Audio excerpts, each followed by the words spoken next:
ਵਾਹਿਗੁਰੂ ਜੀ ਕਾ ਖਾਲਸਾ ਵਾਹਿਗੁਰੂ ਜੀ ਕੀ ਫਤਿਹ। ਇੱਥੇ ਆ ਸਿੰਘੂ ਬਾਰਡਰ ਤੋਂ ਲਾਈਵ ਹੋ ਰਹੇ ਆ। ਇੱਥੇ ਕੁਝ ਅਣਪਛਾਤੀ ਸ਼ਰਾਰਤੀ ਅਨਸਰਾਂ ਵੱਲੋਂ ਇੱਥੇ ਅੱਗ ਲਾਈ ਗਈ ਆ। ਕਹਿੰਦੇ ਵੀ ਆ ਘਰ ਬਜ਼ੁਰਗਾਂ ਦਾ ਬਿਲਕੁਲ ਸੜ ਕੇ ਤਬਾਹ ਹੋ ਗਿਆ।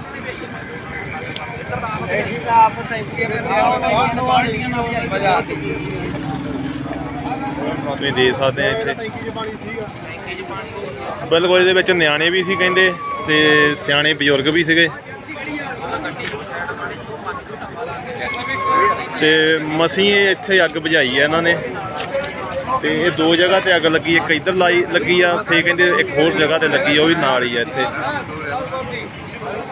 ਤੇ ਇੱਥੇ ਤੁਸੀਂ ਦੇਖ ਸਕਦੇ ਆ ਇੱਕ ਤਾਂ ਅੱਤ ਦੀ ਗਰਮੀ ਆ, ਇੱਕ ਇੱਥੇ ਰਹਿਣਾ ਕਿੰਨਾ ਔਖਾ ਆ।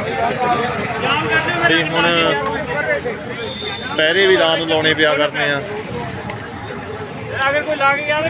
ਤੁਸੀਂ ਦੇਖ ਸਕਦੇ ਹੋ ਸਭ ਕੁਝ ਸੜ ਕੇ ਸੁਆਹ ਹੋ ਗਿਆ। ਬੱਚੇ ਵੀ ਸੀ ਇੱਥੇ, ਛੋਟੀਆਂ ਛੋਟੀਆਂ ਜਾਨਾਂ, ਤੇ ਆਪਣੇ ਬਜ਼ੁਰਗ।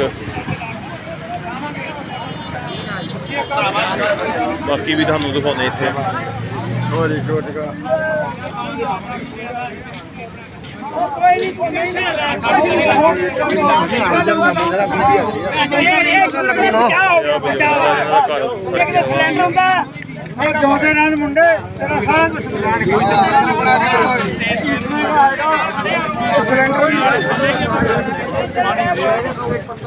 ਅੱਤ ਦੀ ਗਰਮੀ ਆ। ਅੱਜ ਤਾਂ ਪਰਾਲੀ ਦੇ ਘਰ ਆ, ਨੜਿਆਂ ਦੇ ਘਰ ਆ, ਕਾਈ ਦੇ ਘਰ ਆ, ਫੇਰ ਇੱਥੇ ਔਖਾ ਹੋ ਜਾਂਦਾ।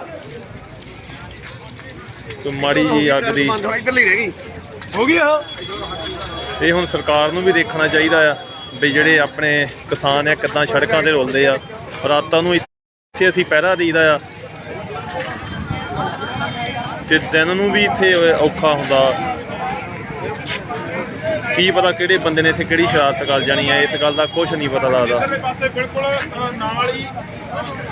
ਹੁਣ ਨੌਜਵਾਨੀ ਨੂੰ ਵੀ ਅਪੀਲ ਆ ਵੀ ਵੱਧ ਤੋਂ ਵੱਧ ਇੱਥੇ ਪਹੁੰਚੋ।